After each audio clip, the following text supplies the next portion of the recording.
Oh, goody, goody, here it comes. Welcome to the Cinema Psycho Show.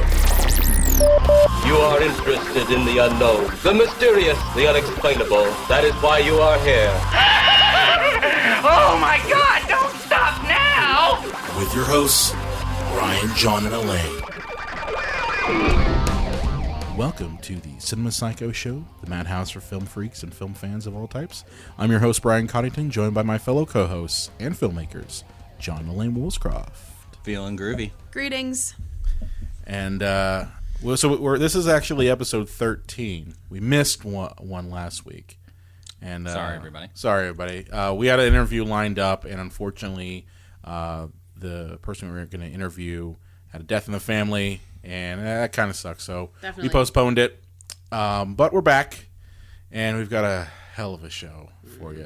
And it's kind of fitting because this is airing, 4th of July weekend, and we're going to be talking about a certain Independence Day movie. Jingle all the way. And weirdly, oh no, sorry, that's not right. And weirdly, everything about this episode is wildly depressing. It is. It really is. So I hope you guys have like a frosty 4th of July beverage. It should be really strong. Hope you're going to the river later, or like have something to look forward to. Because this is gonna cry be a bummer, while y'all. eating a cheeseburger and drinking a couple shots. Why am I suddenly kind of hot? Let me say this: if you see Independence Day Regurgitation or whatever it's called, send me your address so I can come to your house and punch you in the dick.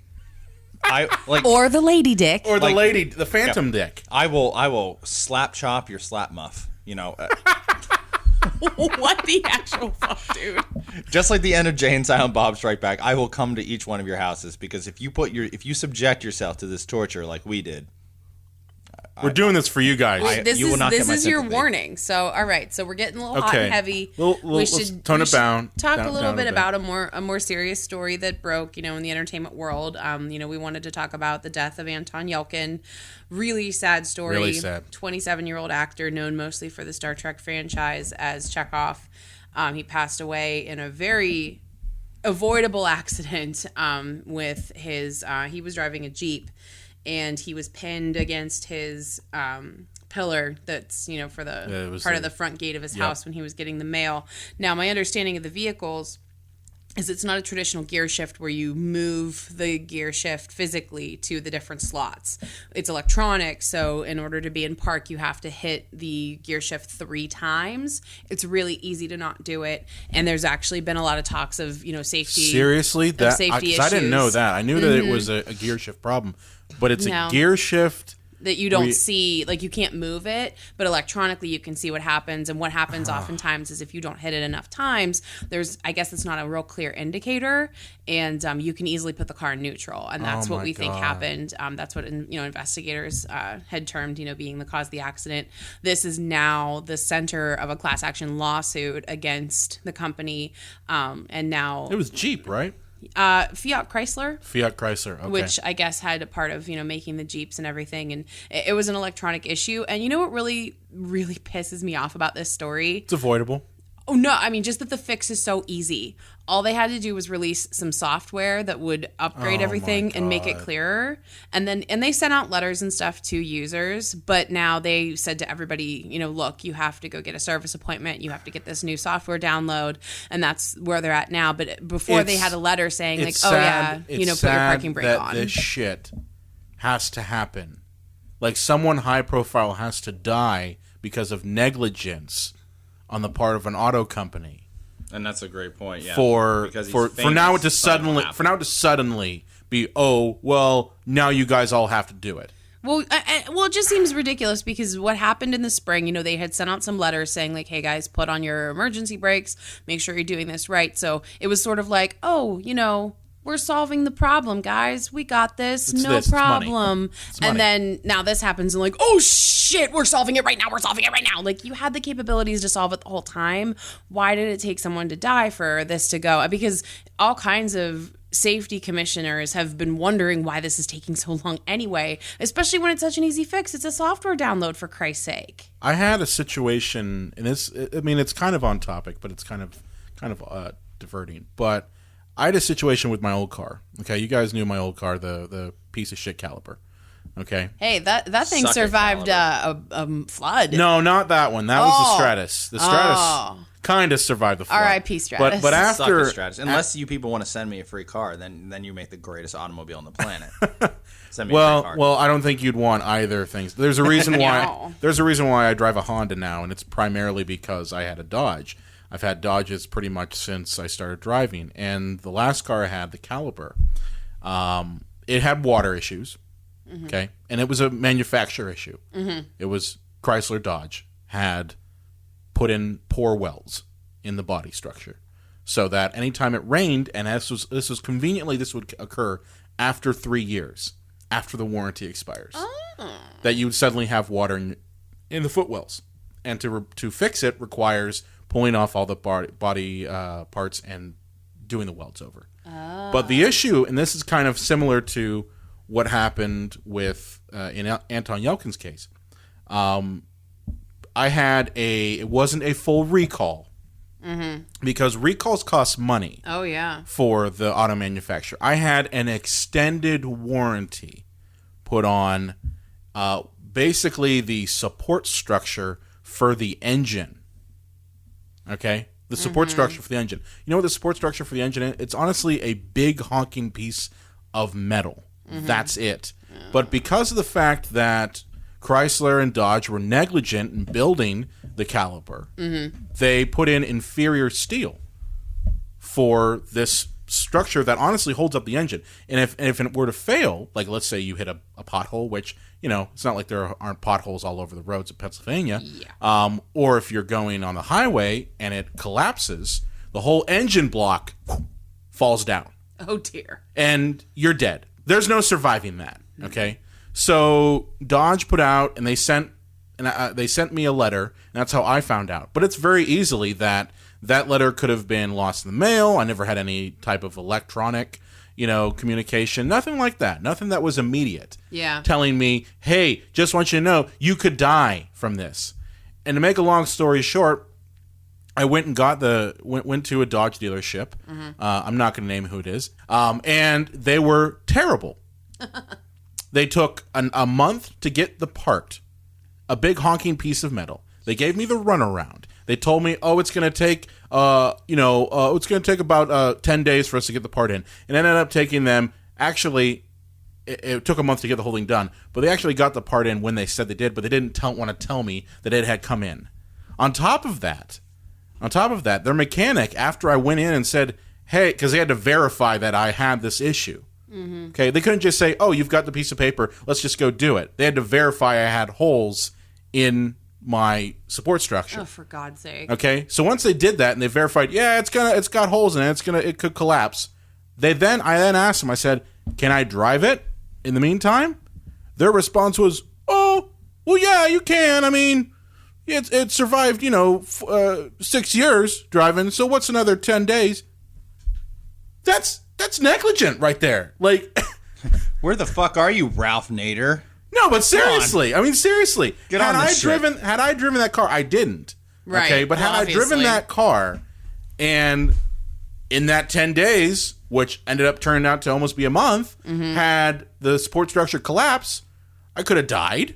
Oh, yeah. And that would have been on them because they saw it. They didn't fix it. They told me information that honestly was wrong. And that. So, I mean, these auto companies don't give a shit until someone high profile dies. Well, it's horrible. Just when there's deaths in general, which is a shame. I know it's not entertainment related, but did you guys see that IKEA finally is recalling a whole line of dressers because a third child died?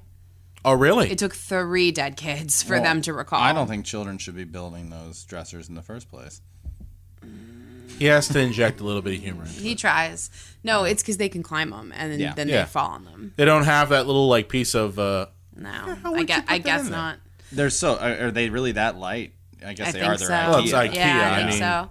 So, I mean, yeah, it's just, it's They're one of made out those of things Swedish where, like, fish and it's just a meatballs. shame. Like, I'm not even, in this case, I think it was very impactful to the suit, that it was someone famous that was killed by this problem, but I don't understand why they couldn't have fixed it sooner.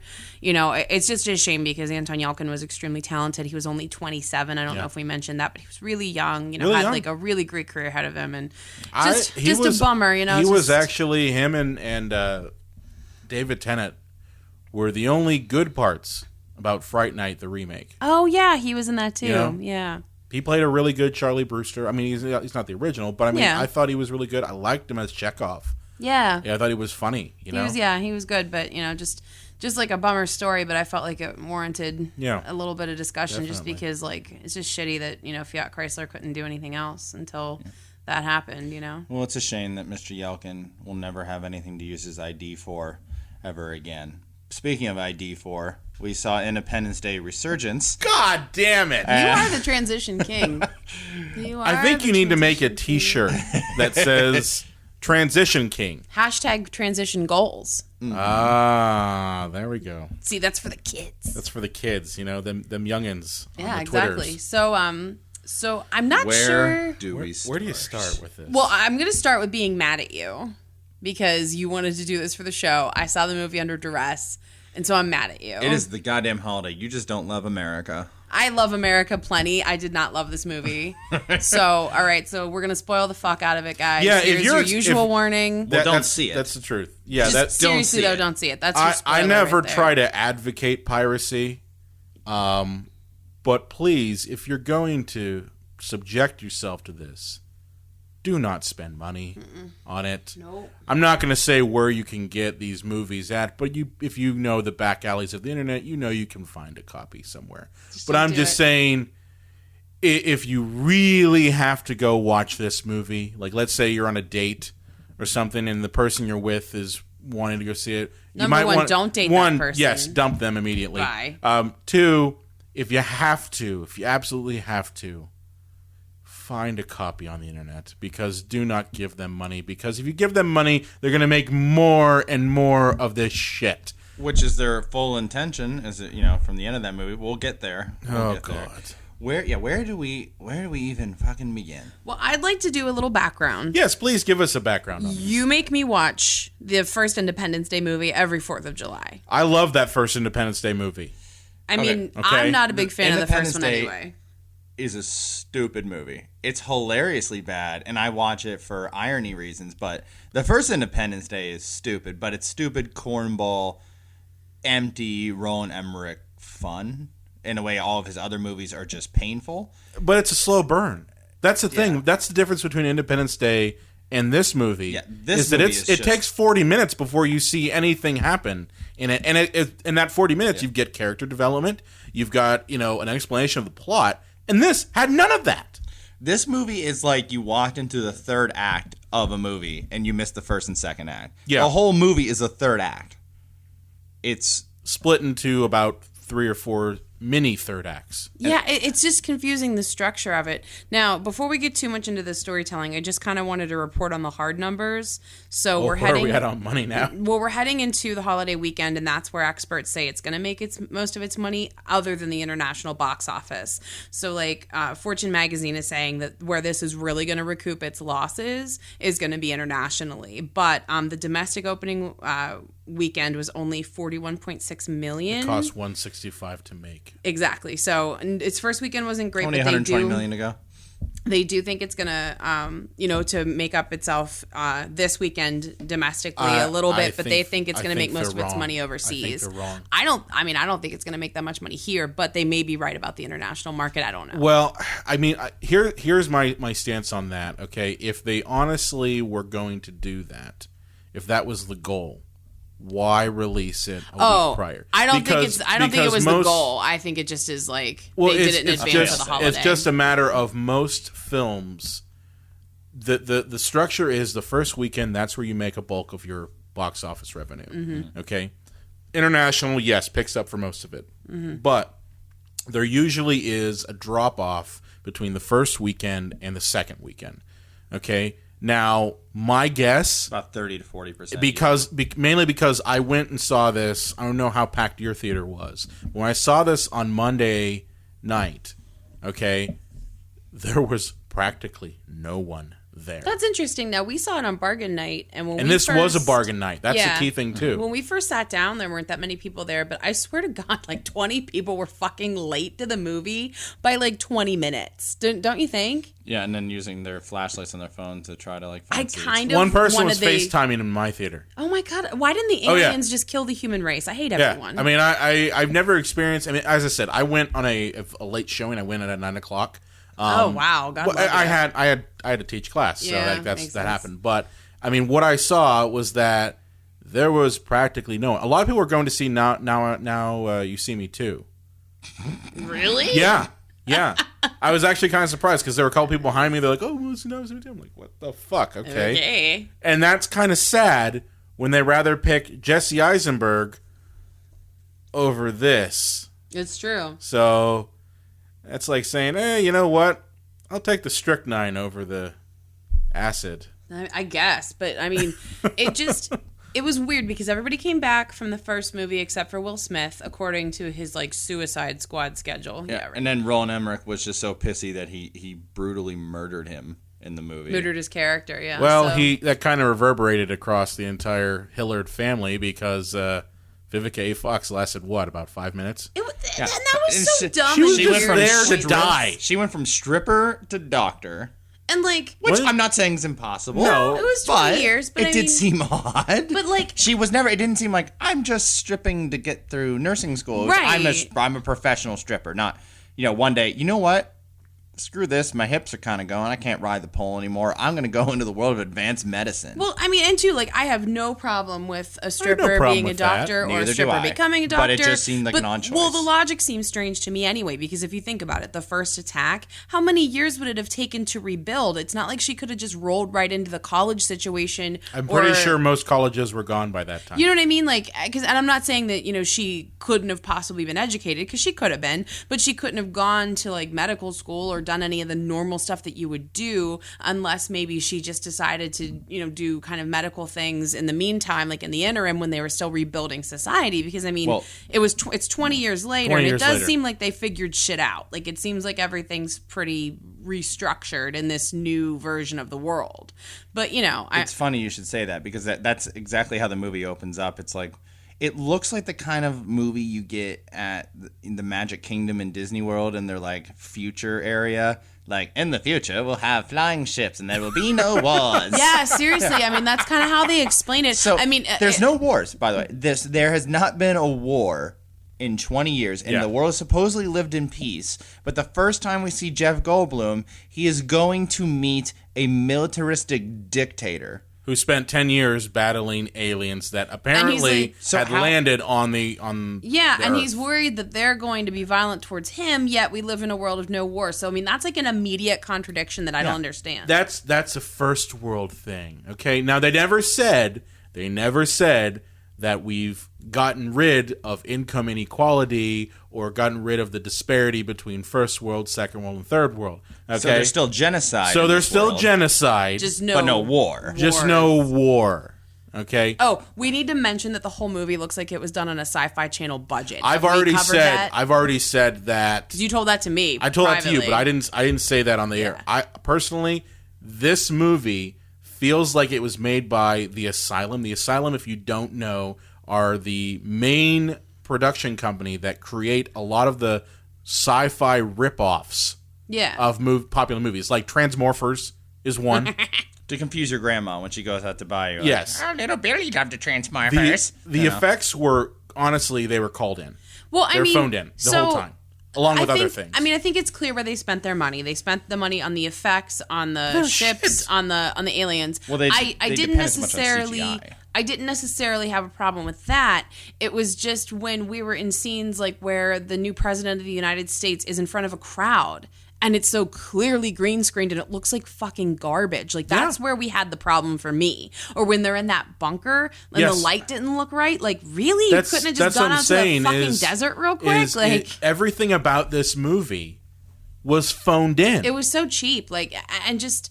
like you guys said, the structure of it was really bad. Like the third act of a movie just that wouldn't end. But for It me had a too, fourth act. and for me, like I just thought that the dialogue was terrible too. Like, did you guys think the dialogue Was shit. It wasn't how people talk. Well, it's a Roland Emmerich movie. I mean, there's nothing you can do about No, that. but even other Roland Emmerich movies don't have dialogue this It was bad. really terrible. You know, like when Judd Hirsch is on his boat. Mazel tov, matzah bread. That was really offensive. As the Jewish person in the room, we don't talk like that. No, Okay, we don't all talk like New Yorkers. Okay, we don't do that. No. shit. Okay.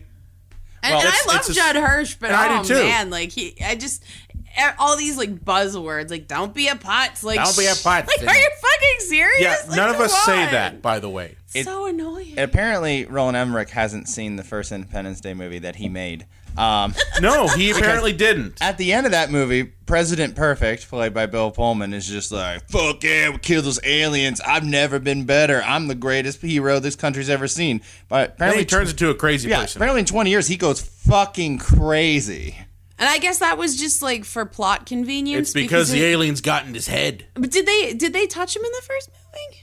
Well, no. What the one alien they were operating on who had killed Dr. Oakham. Well, no, he didn't kill him. Nah. See, he kind of had a control of him. They did. They did. In the first movie, he's Yeah. fucking dead. Okay, but they use their telepathy to go ahead and get into his head and show him what they're doing. So like that's the whole thing. But yeah, that's another issue right there. Where he's just crazy for the sake of being crazy. Things that happen in the first movie. Oh yeah. Do not carry over. Like, here's my one thing. Besides Dr. Oaken still being alive, which he was really the only shining good part. Like, Brent Spiner playing that character was the only half-decent part. Spiner chewed the scenery a lot. I felt he was almost When was the last parodying thing he was in? his first It film was version. a little ridiculous. It was like he watched the first movie real quick and was like, "Oh, I'll just do that, only bigger." But I'm just going to say I was interested in that part Yeah, that was like the versus only interesting everything part. else. So it's terrible.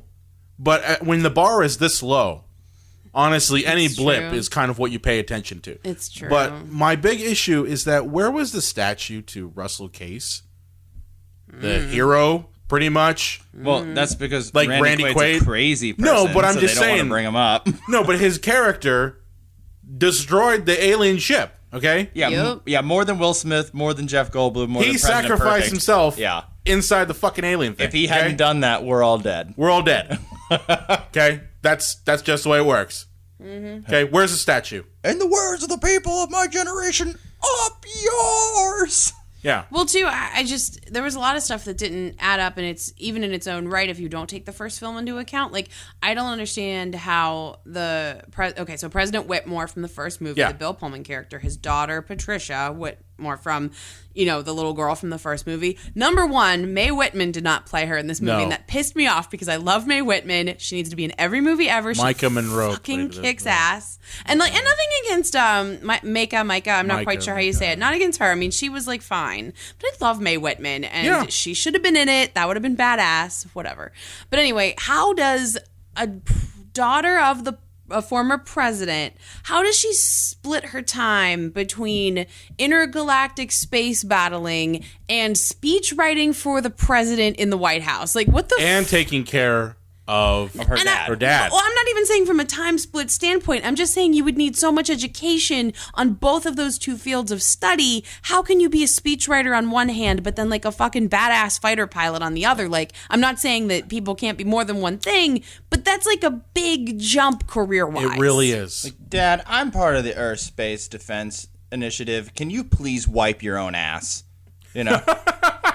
I can't. The aliens are coming back. I'm not, like I said, my concern is not one of like time management, but even still, yes, that's ridiculous. Yeah. But I don't understand how she could have been both of those occupations. I don't get it. I don't know. Maybe she was a reservist. I mean, that's the only thing I could say is... Do you admire that the aliens were romantics and purposely picked 20 years and to the date they attacked the first time to attack us as if they were like human beings? I'm just like, the more we talk, the more pissed Okay, off I get, actually. You want to know what one of the things that pissed me off the most about this? Okay, so... That they made it in the first place? Well, Well, yeah, there's that. That we paid money to go see it. Sorry. 2, the big thing for me was, okay, so the whole big scenario is that this circular ball alien, okay, Brought to you by Apple. brought to you by Apple, It does look like an Apple device. has finally decided to show up and warn us about the aliens. Where the fuck was that ball 20 years ago? Well, see, That's my big thing. It's like, were they just dicks and just said, you know what, Earth, fuck you. Let's see if you survive. If you survive, then we'll go ahead and send one of our emissaries out to you, 20 years later. After the fact. Yeah. almost in the same speech, that ball says, "We are the only ones that hold the power to defeat these aliens. We've almost been absolutely wiped out by these aliens." How can you be wiped out both? and be both? You know what it reminded me of? Plan 9 from Outer Space. Yes. Like the speech in Plan 9 from Outer Space where the aliens go ahead and call us stupid. They actually called us stupid in this movie. Yeah, they're primitive. They call us primitive. What type of fucking alien would say, you know what, you guys are all just primitives? I mean, they may say that, but why would they decide to save us? Why would they at the same decide time? Yes, why would you say something primitive? Yeah, it doesn't make sense. And if this thing is able to like communicate with us, I know you can't speak in space, but how did it not patch into the Earth Space Defense Corps and say, "Hey, I'm not a threat. Hey, please don't shoot me." Then President Dingleberry decides to shoot it. Sela Ward, worst president ever. And it's such a bummer because I fucking love her, and I would love a country but where she she's the is president. quite literally She's terrible. the worst fucking Her character was terrible. Can I say a quick note to Worst president Roland I've ever Emmerich seen. here? Oh yeah, please address. Oh yes, please. An open letter to Emmerich. Mr. Emmerich, first off, fuck you. Secondly, not a longtime fan. Thirdly, it's not progressive to just make a character female when she has no dimension, no backstory, only makes mistakes, and is essentially as interesting as a wooden door. Just making her a woman does not make you a progressive person, asshole. Love and rainbows, John. but P.S. Fuck you for Godzilla. But seriously, I mean, all she does, she kind of reminds me of like a female version of Bush. Like that's kind of what I got was the whole, oh yes, the aliens. Now why is she not paying attention to the one guy who defeated the aliens last time? Who's like, I don't think, Madam President, that we should shoot this. It might be a different species. We shouldn't do that. and she's like, let's kick their ass. Fuck them. Boom. And that's one big pile of shit. And then on top of all that, here's another reason why she's a dumb fucking person and a dumb fucking president. Okay? Instead of saying, oh, let's go and find out what the fuck that is, you have to wait until after the celebration of us kicking alien ass to go investigate the alien we just shot down. That's idiotic. That is the dumbest thing I've ever heard It's of. a fucking alien. Like, when did they become jaded? Now, I know they've already They're like, oh, it's an experienced alien. aliens. Fuck them. Yeah. You know? Well, too. But we've had countless mass shootings. We don't just go pfft when it happens. We're still horrified. We kind of go pfft, Well, in the no, sense no. of doing anything useful. We say we'll pray. Well, that's us going, Hey, you know. You guys are getting a little deeper. I just mean by being appalled by a mass shooting. I hear what you're saying. And those happen like every day. Pretty much. They've only seen one alien invasion, unless there's more that we don't know because the movie's confusing. But then another alien shows up and they're like, fuck it, we'll get around to it when we get They're like, around well, to it. let the 20-year anniversary thing. That's far more important than us investigating this new alien species that just crashed because we shot it on our moon. Like, this isn't your Netflix bill. You don't just get around to it when you get around to it. Go fucking find that thing. Especially with ships that can get to the moon in like 30 minutes. Well, too, I mean, I thought that the whole film was very thematically weird because on the one hand we have, we're this, warless society and everything's peace and, and everything. But the immediate attitude of anybody in the whole realm of galactic contact or whatever was that vengeful, let's kick their asses, let's shoot them, let's do this, let's do that. It seemed like revenge was a huge theme of the film, and even in the character that was Hillier, Will Smith's son. Yeah, Dylan Hilliard. Yeah, so Dylan has a weird, falling out with Jake, played by Liam Hemsworth. Yes, because And accidentally tried to kill him. And no, he accidentally almost killed him. It was an accident, but then we're supposed to revere Hillier, as this, war hero with the dead dad, and it's clear we're supposed to be on his side, and yet he holds a grudge against Jake and punches him in the face and isn't sorry, and it's hard to get on a character's side. Like, if I was looking at that as a story, if I was critiquing something like that, I would say, no, this does not make us endeared at all to the character. You need to take this punch out or make him grittier, make him angry, and give him an arc to get through. I think a better, honestly, I was watching one review this afternoon before we came here, and they made the best analogy so far. They said, pretty much, it's hard to say what this movie is. It's a very bizarre movie because while you're right, they have things in there that have the potential to be good. Like exploring the fact that you've got this society that has forsworn war and has come together, yet you are now building weapons of war against another species. That's a dichotomy that you could explore. That's something deeper, okay? Of exploring how can we be peaceful and warlike at the same time. How can we be both of those? One, the whole issue with him accidentally getting killed. Okay, I get that, but that never goes anywhere either. It never goes anywhere. That's never not resolved. That's right. Well, it's not really I don't look at that as a reason. You know what more of a reason would be? And this is something they could have explored. Love triangle between Jake, Whitmore's daughter, Patricia, and Dylan. I'll tell you what. That would have been something much more interesting. Well, because Dylan knew her when they were both little kids. That's my point. I don't know, guys. I'm super glad they didn't do that route because a lot of times when that's written and written poorly, the woman becomes a prize and an object where she has no thoughts of her own. Like I was just going to say that's one of the few things that I thought the movie got right, probably by accident. Like they weren't trying to do it right, but I'm super glad they didn't do that. Well, no character in this movie had a successful arc. No. But here's what they could have done with Will Smith's kid. Why not bring him in? His name's Dylan, right? Mm-hmm. Yeah, I don't remember the character, especially in shitty movies. What if instead, he comes in extremely cocky. He's the son of one of the world's greatest, war heroes, and he's, you got to be careful. You're kind of a hotshot pilot. Remember what happened with your dad? He says, well, that was my dad. That's not me. I'm one of the world's greatest pilots. And then when he sees his mom die, all of a sudden, he stops being a hotshot. He stops being kind of a celebrity and sees the repercussions of what these aliens are really doing. And then he could have had a scene where he says, I never properly mourned my dad. I never knew what he went through. And he mourned his mom for about 5 minutes. Yeah, 5 minutes at that. And now, now he can kind of come around full circle and say, okay, now I know what it really means that what my father did and what I have to do in his memory and my mother's memory and fight for the planet. No, instead, he's Mr. Perfect from the outset. Has this weird fight with Jake that is never resolved. I mean, later in the movie, Thor's little brother. Yeah, not Thor. Not Thor. And later in the movie, he goes, "Turn your plane left," and then they miss each other, and it's like, okay, is that the arc? But that's what I'm saying. It's like that's not. I don't look at that as a reason. I look at it as, that was an accident. Oh, yeah, you could be pissed at him. Okay, I get it, but is it punch worthy?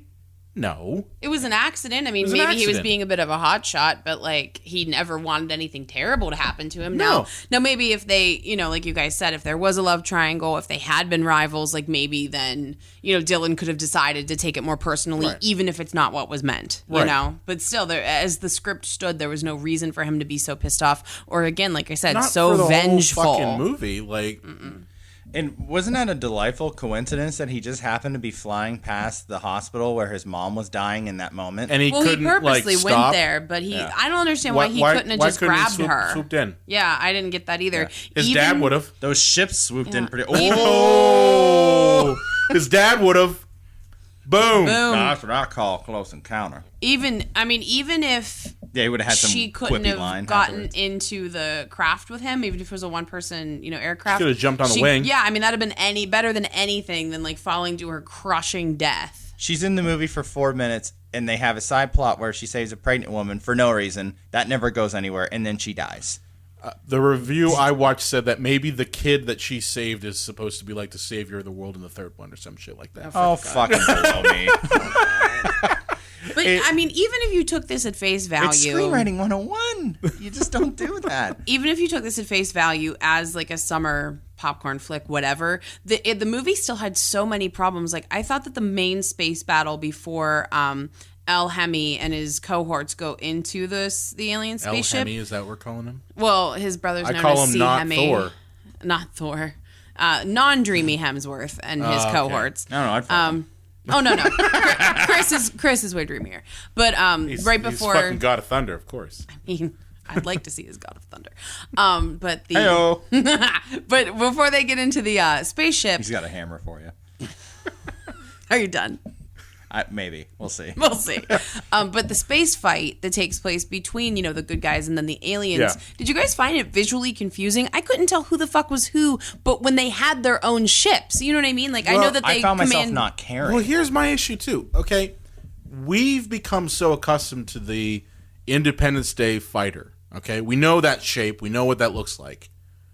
Why wouldn't you just keep that shape so that we know what fighter's what? Or two, I mean, I just think like a simple differentiation. Like, why wouldn't you make one set of ships, like maybe like an oxidized black metal, or something like that? I mean, I know we're not ships were. Yeah, and I know we're not dealing with, a variety of spacecraft like other sci-fi films. I get that we're not going to get Y-wings and X-wings, and But I'm Lambda just class saying that fighters, it's become I actually iconic. have Why an not? answer. I would. They already made those toys in '96, and if a little kid wanted one of those, maybe his like older brother or cousin or uncle would just give him a hand-me-down. Now they have to buy new toys. But why didn't they make them two different colors? Like, I don't know. I Right. just thought that the Yeah. visuals were really confusing because I was like, well, who the fuck's shooting at who? It doesn't make Yeah. any sense. Yeah. You can't tell And who's that's shooting who. that's the issue, is that this movie in of itself, from an effects standpoint, okay, Fail. it's fucking piss poor. Fail. I mean, you can't tell who is what. They don't take any time to go ahead and just like literally all they did was say, okay, the alien comes in and makes the gravity go up. Like, what the fuck? Like, I mean, Yeah, and nor do Okay. you care. Yeah. no one cares. That's the thing. You don't feel anything. there's during no any emotional of latch. this. You don't give and a that's shit. and that is why the first Independence Day. I know, Elaine, you don't like it, but nothing happens I don't like it either. regarding the alien until 40 minutes in. Yeah. When you've got that very iconic, you got to admit, that is an iconic image Oh, dude. of the building being blown up. One thing I'll say is that this new movie made the first one look like Citizen fucking Yes, it did. Kane. I mean, I think I'm going to watch the new one this weekend, or the old one this weekend, as tradition, and I'm not going to take my, like, rage nap of protest. Like, I might No. actually stay awake and watch it. Well, those images in the first one were so iconic. They actually had to reshoot, actually digitally alter the White House scene because some people were just so bothered by it. Yeah. And you see in the trailers, there's no helicopter in front of the White House. And they had to reshoot it. Well, not reshoot it, but they just digitally dropped in a helicopter in front of it, and they cut to the helicopter of them, the other helicopter flying off, not to be confusing, looking at the White House being blown up. So it wasn't just a one-shot boom of the White House. That's And the how crazy impactful thing that is was. and it's an iconic image. Like, and I think they did a lot of good here's things thing. with the effects then. Those iconic images, this is the key part here. Those were done with miniatures. Oh, I know. Yeah. And that's why they work. They were done with miniatures and high-speed cameras. They were not done in computers. They may have had computer elements added to them. Sure. But Which is the way it should be. Do it practically and Yes. then add digital effects yes, to it. 100%. But this was just so. It honestly, it suffered the same fate of like the prequels from Star Wars, where everything was slick and computer generated, and it just looked like Fake shit. It and looked cheap. fake, and you don't really get attached to it. Now, getting back to the explosion thing, what did you guys think of when the main explosion? Okay, that's what we're going to call this, the main explosion at the end when Bill Pullman's character sacrificed himself. Did it make you angry? Because it made me like that was the most angry part for me. Well, Was when it cut from the explosion happening to Jeff Goldblum's fucking face. You never saw the whole damn explosion. Never happened. Nope. that was your problem with it? Not he That was my big problem. where it's like, hey, help me trick my daughter so she doesn't go up in a plane. And he says, okay, hey girl, come over here.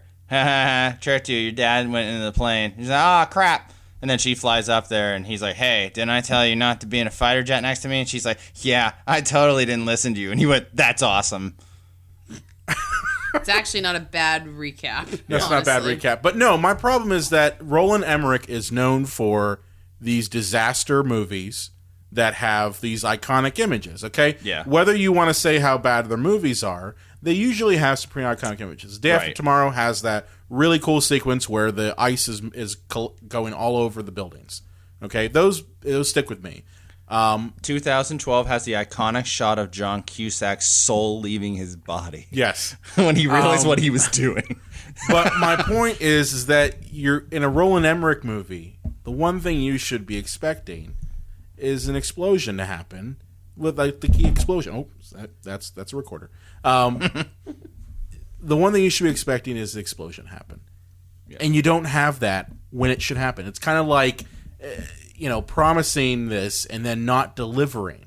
Okay? It was all like, for me, that whole movie was nothing but a fucking tease that you never got any satisfaction from. There was nothing satisfying about it. There was nothing emotionally gratifying. I mean, in ways where I've seen other films that I didn't think were very good, but I enjoyed, like, this was painful. Like, this movie was too fucking long. It didn't 2 hours. It didn't. Well, it felt like the longest 2 hours of my life. It didn't make any sense. I'm pretty sure it was 6 hours, actually. I felt like we were there for 4 days. The space-time continuum was altered when you went in that theater. Well, the weird thing about not feeling anything, like, not to be weird, but you think about 9/11 and how you felt that day and the repercussions that we've all felt for years, and just how that has just affected us so horribly.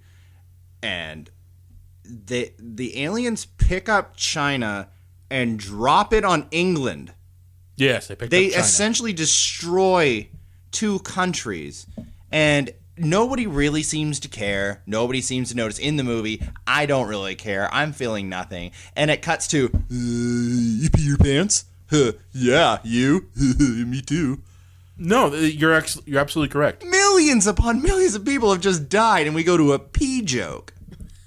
And that's when you put it like that, it's so glaring. But that's and the difference. That's the difference it. between this movie and, I hate to say it, but the first one.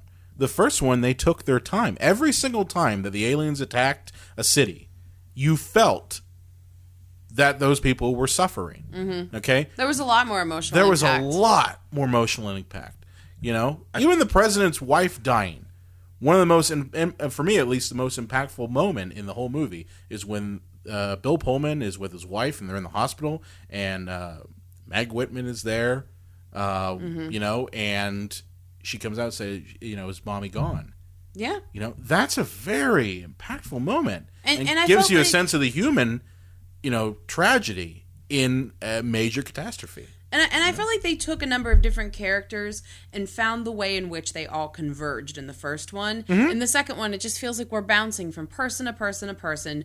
And the worst one was Judd Hirsch's. Yeah, and all that really happens is that they end up in the same physical location in the end. By coincidence. Yeah, without really like any kind of thread being, there was no connected. connected. Before we get into the absolute complete unnecessariness of Judd Hirsch being even in this movie, other than the fact that he was in the first one and they had to bring him back, I think this far into the conversation, I can't believe we haven't brought up the fact of what the aliens' goal was in this movie. Oh yeah, we didn't mention that they yet. Want that sweet molten core, baby.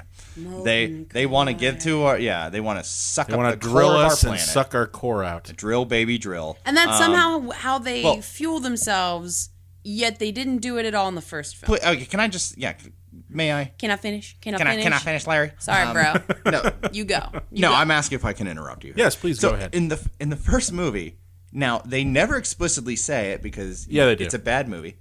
But no, they actually did say why they're coming out. Correct me if I'm wrong here. Now, they are just simply coming to our planet because the resources in their planet are gone, and they want to eradicate us to take over our planet. They want to take our natural resources. Yeah.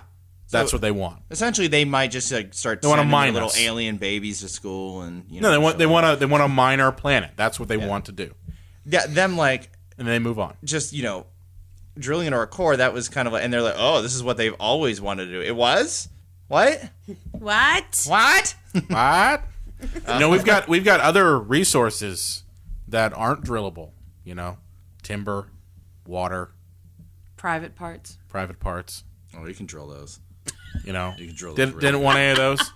Like they didn't want to go ahead and use our bodies as electric batteries, like in the Matrix. Like those are resources right there. It's true. Could have done that. We're like walking water bags.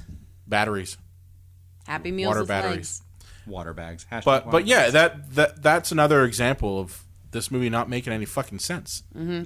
So, It didn't follow the logic of the first movie. It didn't follow its own logic in its own world, and didn't follow like regular human logic either. Right. all right, so let's get to Judd. Number one, I'd like to say I love Judd Hirsch, and I'm glad he got a paycheck. I am too. So I'm glad that someone wanted to give him And I money. think he did what he could with what he was given. So I love you, Judd. if he was edited out of this movie, it would be the exact same movie. Now, I love you, Judd. he's the only character, in my opinion, that actually has an arc, and it's stupid. It's stupid as shit. And I don't think It really and is I don't the think it really dumbest- is an arc. Because he's but- sitting, really in the is old the folks' home. dumbest fucking arc ever. And he's got a book, he's hawking this book where he's lying about, the past. And he's like, it makes a great gift for your grandkids if you have any. He didn't save the world, by the way. I know, but that's the joke, like that he and didn't so do it. But he's so sad he doesn't have grandkids. And then I'd say about an hour and 15 minutes in the movie, there's suddenly little kids driving a car, and you're like, who the fuck are these people? Why weren't they introduced in the first act? Who the fuck are they? Well, it's kind of like Randy Quaid's kids from the first one, except we give them no introduction. Yeah, exactly. And it's just like, okay, these kids are just here now, and then at the end of the movie, he's like, oh, why don't you come live with me? You can wipe the bunions on my feet. And he's like, I got my grandkids. And that's not even an arc because They're not usually even 100% sure if their parents are dead. They even say that. Their parents can be like, we need to find our kids. And it's like, no, they're mine now. And I don't really think I don't think it qualifies as an arc This when old it's fucker something. just kidnaps him. He's kidnapping children. I don't think it qualifies as an arc either when it's just something that simply happens to a person. Rather, I don't think because he did nothing towards the attainment of that goal. Like an arc can sometimes be when you get what you want and the process of getting what you want, but it's usually when you stop being a chode in some way. That's usually an arc. Well, and the thing is, there's not also, just getting these like orphan kids slapped on you. Yeah, in the movie, he's driving the kids around in the car, and he comes across a school bus full of children, and he goes, "Hey, where was the guy that was driving the bus?" And they're like, "Oh, he like abandoned us and shit." He's like, "Oh, well, I'll drive the bus. It's got more gas." And it's full of kids. And at the end of the movie, he's like, I'm going to raise you kids. And well, what about us, mister? Fuck you. You didn't get screen time, and you made fun of my book. So the other kids can suck a bag of dicks. Yeah. But maybe their parents are alive. Yeah. Maybe. Oh, God. So how about I was looking at IMDb just now, and you know how we did with Tiptoes? A good review that someone posts on here? Oh, I found a gem. Gem is excitement. I found a gem. Just give you an idea. The title of this review, it's called "If You're the Type Who Just Enjoys Life and Like This Concept, You'll Love the Movie." Keep in mind, he didn't say liked this concept. Okay, he said like this concept. Okay. Now the author's name is Michael Gibbs. Okay, Michael Gibbs. Brother of Barry Gibbs. I feel a little weird, like calling someone out specifically. I feel a little dirty inside. You know what? He could have named himself Treasure he Snatch posted it on the fucking 4969. internet, okay? Then he would have taken your internet handle. That's true. Hey, listen, this is the way I look Wish at Diaper it. 69. It's on the internet. He posts his real name. It's fair game, okay? All right. I liked it more when he was anonymous and I was just a cyber bully from behind my microphone. We're you made not it too real. cyberbullying. We're real. just gonna read this review, and I'm gonna do it in a very My name is Skid creepy Mark. voice. But it's making me so happy and it makes me feel mean. Okay, well, let me read this review here, Christopher Walken. That could be fun. and this is great. Okay, All right. Hit me. I loved this movie. I'm sorry, I have to laugh just from hearing the first line. I'm just remembering also if you're the type of person who enjoys life. I'm going to close my eyes. Okay. Okay. Me too. We're not even looking at you for laughing. I know. I loved this movie, and rated it a 10. Who's rock hard right now? I'm so As close to the finishing. concept was right up my alley. I'm not some critic nerd. Oh, he actually said critique nerd. Critique nerd. Critique nerd, not critic nerd, just critique nerd. Critique nerd. So don't care about how much CGI it had or how many one-liners were or weren't said. Just went to see it as gold class with my girlfriend and was pleasantly entertained. Girlfriend. Yeah. What the hell's gold class? Gold class. that is. I don't know. I'm itching for a third. As without giving away spoilers, I would like to see where it goes next, and it could get very exciting. That itch is actually from crabs. The movie has all the big moments you've come to expect from this franchise, and Jeff Goldblum nails it as usual in the most entertaining character. Goldblum fucking phoned it in.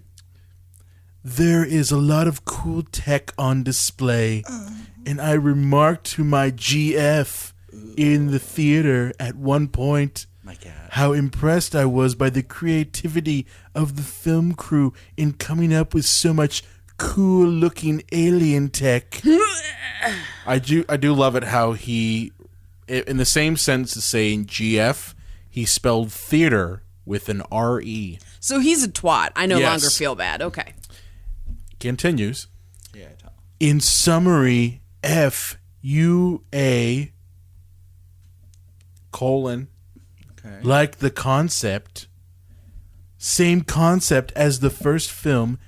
B, are not a criticism-driven movie nerd. Rather, you just enjoy life and like to be entertained. Taken out of reality for a few hours, you'll have a great time. Worst review ever. It continues. Oh my God! This is is still the last- happening. this is the last This part. is still happening. This movie opens up opportunities for a third film, which I think could be the best film of the series. So if you, like me, want to see more of this, pay to go see the film so that the green light the next installment. Did you consciously read that as Zoolander at the end? Because you sounded more and more like him all the time, and it was glorious. It was like Zoolander Well- fuck comic book guy from The Simpsons. Well, it just, you know what? It just spoke to me and said, I'm on Derek board with your Zoolander right now. artistic choices. Now I'm going to go home with my girlfriend. Come on, honey. No, No. His girlfriend is a dead cat. Not a live his one. GF. Not a live Junior, one. make No, love to me. no, No, his, mommy. No, his girlfriend is either named righty or lefty.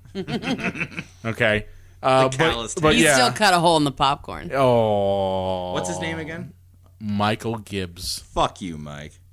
I mean, we don't need to get aggressive. We don't need to get aggressive. We just called out his very piss poor review. He does on not the need to air. have sex You're right. upon his own person. I It's just do we not- disagree with his I opinion. do not. We need to just be highly aggressive. disagree, and we must be critique nerds. I do not need to be aggressive to Mike. Fuck you, Mike Gibbs' mom, for giving birth to him. Now you're just getting nasty. Now you're There's just no getting need. nasty, man. There's You don't no need to go for that this. far. No Did it? need. I don't need to go that far. But yeah, so apparently one douchebag found it good. I love that the movie was riddled with exposition. Oh, so Sloppy much. Yeah. exposition. Oh, like when Bill Pullman's like, "You don't have to take care of your old man now that I'm crazy." I mean, what fucking old person says that? Oh, by the way, Who's lucid enough to make that assertion? wasn't it great how he wasn't crazy anymore because he shaved? Like he Oh just yeah, came when out. he shaved, like at Well, the end when he it gets rid wasn't of the even- beard. It wasn't even just at the beard. It was like he had moments where he was crazy, and then he had moments where he was fine. Yeah. Like he couldn't like- make up his mind. Like he either was extremely bipolar or just was. Like they couldn't decide. Yeah. Well, you know? then he But yeah, the shaves beard his was the source of his craziness. But then did you notice his flight suit was like just a tiny bit too small? It like didn't make any He also sense. had a little bit of eyeshadow on too. Bill had to pull that on, man. What is wrong with you? But yeah, you're just. It's Gibbs. It's Gibbs. It's Gibbs, that motherfucker. That motherfucker. Bag He of just shit. he fucked you up. He fucked up. So I did want to talk a little bit about that ending before we close out. Yeah. you oh mean my the God. what? Didn't you find that to be like the most? Where Jeff Goldblum literally comes out of nowhere, says a bunch of gibberish about fusion bombs, and Like, and oh, you go, fusion bombs, huh? And then I meant before- the tag at the end.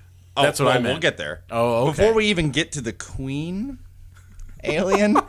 Like Jeff Goldblum comes in and he's like, hey, what if we the fusion bomb blah blah blah blah blah. But wait a minute, blah blah blah blah. Oh well, blah blah blah blah blah. Oh, that's perfect. And I'm like, what? What's the plan? This is coming from the same guy who figured out that, hey, use a computer virus on aliens and it kills them. Yeah, and meanwhile, they the Queen trap during the first attack. Like they're like, we need to get into the ship so we can just fly in and set up the bomb. Like they're not following us. Like it's a trap, And he quite literally did pull it. It's a trap. Yeah, and so they have to abandon ships, and they're in the ecosystem that's in the ship because why not? So why not? And why not do that? This beautiful, elaborate plan that they planned for 20 years, and they don't have ground soldiers ready to fucking. But they stopped their ships, or they didn't just blow them up inside of their own ship. It's an ecosystem, so it's not like a non-oxygen environment where you blow everything up. You can blow up the fucking ships that they're in, and then you don't have to worry about not Thor taking a leak on your floor. And then hundreds of guys shooting at him that can't hit him, and then them getting the fuck out. Also, can we talk about how Earth... Fuck! Sorry. You're okay. Can we talk about how Earth's galactic defenses are not protected by Earth's galactic defenses? How easily the aliens came in and just blew up our entire shield? And this is supposed to be using their technology. Shouldn't the shields protect the thing that makes the fucking shields? Yeah. Here's the Earth. Here's our, defense system. Anybody can fucking wipe it out before it's activated. Or why does sense. Okay, here's my thing. Why does it take a couple seconds for Earth's defense shield to start? That should have been figured out. You're telling me in the 20 years from 1996 they couldn't figure out how to make shit just be instantaneous? My God, I could go ahead and contact someone on Skype right now, and it would take, 1 second? Yeah. Depending on the internet speed? Get Gibbs on Skype right now. I got a thing or two. But everything has to Emmerich on charge. Skype right now. Everything's got to charge up. All right, 5, 4, 3. Oh, go! It's gone. It took 10 seconds, 15 seconds. It took forever. That's our defenses. It needs to be a 3-second maximum situation. It needs to be 1. Right? That's what I'm saying. The 3 seconds aliens, max. the aliens have figured out how to only have 1. Hell, they don't have understand. 1 back in 1996. And I don't understand why the source of our shields weren't on Earth being protected by something else. I blame Asian general, and I'm not saying that to be racist. That's his only characteristic. He had a name. What was it? Jiang. What was it? Don't look it up. Don't look it up. What is it? I don't know. He lasted 5 seconds. Yeah. What do you? I don't have to justify the fact that I can't. Yeah, go fuck yourself, He's John. in the movie for 5 minutes and serious dies. because this is rudimentary, sci-fi 101. There's a reason why Han and Leia have to go to the moon of Endor to disable the shield around the Death Star. It's on the planet so that it can be defended. Yeah, Nice Jedi reference there. No, you're welcome. Yeah, you gotta get it in there. Now, in the first movie, it was actually kind of charming, if you ask me, that it was kind of an homage to War of the Worlds. And if you haven't seen any variation of War of the Worlds, where have you been? Good job, because you've been actively avoiding By the way, his name was Commander Jiang. That's what I fucking said. I just said that. Suck it. Considering suck it. Emmerich had that really racist scene, and I don't know if it was China or Japan. It was China. It was China. That's what I thought. Okay. With that really racist scene, I wouldn't be surprised if Roland Emmerich had just named him Captain Asian. God. But I knew his name. Jesus Sorry. Christ. Why are you not sucking it? Because Roland Emmerich, he puts Robert Zemeckis to shame for racism. It's true. And sexism. It's truly true. But, it's a really kind of charming thing. So, in War of the Worlds, we can't defeat the aliens. We're essentially defeated. We don't know what to do. But it was actually the viruses of our planet that the aliens didn't prepare for, and they were killed. So it kind of homaged that in the original Independence Day by creating a computer virus. And was that intentional? Yeah. Yeah. It had to have Yeah, it had to have been an influence. I'm not giving anybody too much credit. And so they were able to upload that computer virus. It's the only thing that was able to help them win that battle. And 20 years later, they got AVG free. Yeah. And That's what happened. They just shoot a bunch of shit. And they create a plan that makes no sense. And then... I mean, I'm pretty sure our computer viruses in the Independence Day universe probably got a little bit better, in the 20 years. You're telling me that we couldn't have done that one again? Yeah. Couldn't have. And even telling that story again would have been better than what they ended up yeah, doing. just saying, like, maybe, see if they got antivirus software now. But see, The aliens We have have uploaded Norton spyware. and they're pissed. Well, that's what I was saying. They got AVG free now. Yeah. Or they got Sophos. so then after President not so perfect in this one. President blows him Crazy. up. President Crazy. President blows Crazy him Pants. up. And the quickest way possible to a no drama is like, hey, happy Independence Day, assholes, and blows up. And it's like, wow, that was so Well, as I rushed. said, you never saw the blow up. Yeah. Now the queen's like, fuck, and like jumps out and Which completely negates the whole sacrifice thing. yeah, Like, she's you're like, supposed to be like, oh, God, the best president ever died. 5 seconds later, giant fucking alien queen comes out. what is she, like 50 feet tall? Yes. Or something like that. Yes. Yeah, and she's running around and they're hive minding. The ships are hive minding. They're spinning around. And Will Smith and his not Will Smith, Baby Smith, Baby Smith. and his friends, not Thor and the Asian girl. And virgin sidekick. Yeah, and Virgin Sidekick. Virgins. They get some of the Rain Lau, spaceships. by the way. Her name's Rain Lau in the movie. I liked her. Her believe it or not, her actual name is Angela Baby. What would her stripper name be? I wonder. Probably Angela Baby. Yeah. They just start shooting at it. And here's where they just said, fuck it with the script. The queen has her own shields, like, on her body. And they just fire at her until, the shields just fucking stopped working. Yeah, no, that's... what? Yeah. Yeah. And they're like, okay, now let's just shoot the fuck out of the bitch. And there's a whole thing about controlled diving. It's like, what are you doing? You're falling. Uncontrolled diving. No, you're diving. fucking falling. Yeah. And then later in the movie, it's like, let's controlled dive, guys. And then they just go down and start firing at the queen. And she's like, fuck. And jumps out of her shell and dies. And we don't care. And there's a lot of fluid. They do that thing Lot on the of bus, fluid. like where like the and remember, windshields are like. They cut to a scene where Spiner's like, whoa, look at all this shit that's on this apple cube. Like, or sphere, it's rather. Apple sphere. Yeah, and it's like, it's we're just changing all the way we look at physics and shit. Like, we're going to be able to do all kinds of stuff. And it's just like, why was that scene there? Well, here's my big thing. The end of the movie, they're basically saying, oh, yeah, we'll make a third one. Well, Oh, yeah. 3 through 50. Why couldn't they have taken that end concept of let's take the fight to the aliens and made that one the second movie? That would have been a little bit more interesting, wouldn't it? Yeah, I mean, they needed something to, I guess, to perpetuate No, they the didn't. need. You got 20 fucking years. You're telling me they couldn't have developed spaceships to go into space and go ahead and attack the aliens themselves? I mean, I guess, but like if they kick the aliens' ass, and then 20 years later they're like, you know what, we're gonna fuck some shit up. But I'm just saying, they've already said they know they're not gone. Yeah. Well, So these were the that's last the of movie these- that we should have had. Well, in ID4, these are the last of these aliens, and we killed them, but apparently somehow there's more of them to come teabag our planet. That ship was teabagging the planet. It was just like, I'm going to teabag. It really did teabag our planet. Big ol' splat. But And yeah, so it leaves it open for Independence Day 3 through 98. I don't think they're going to get to 3. They'll make the third one, it'll bomb. No, and I don't. I think, personally, I think that this movie was a practical joke.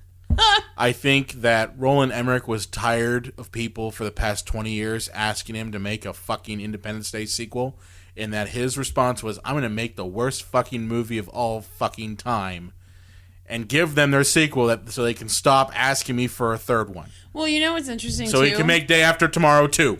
Electric Boogaloo. Every major movie studio has one film that they push forward every year to bomb so they can write off for tax purposes. This can't be it.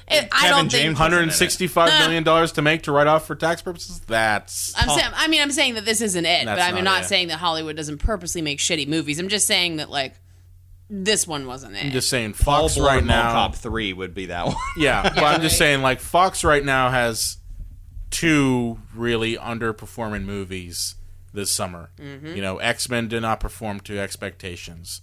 This To movie... expectations. Oh, man.